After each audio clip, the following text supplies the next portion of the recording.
How to create with section grid in Wix Studio. So in order to create a section grid, first things first, make sure to add the blank section.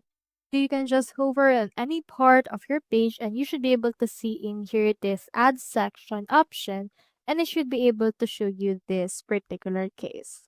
So what we can do right here is you can just click onto this particular section and then click onto this quick edit or this section layouts that we have. So when you click onto the section layouts, it will show you some layouts that you can actually use.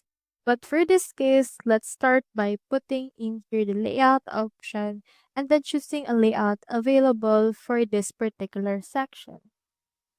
Now in here, we can see this. Click onto this add a section option, and then in here, you can just input a particular section. So we have in here this. Just click on any blank part of that section, and then in order to add a section grid, you can hover and then click onto the three dots, or you can also just right click. And then from in there, we can see the shape dividers as well as section layouts. Now from in there, you can see in here these layouts, and then you can also add a column depending on the this case that you would want. So that's how you create with section grid in Wix Studio. Hope we helped.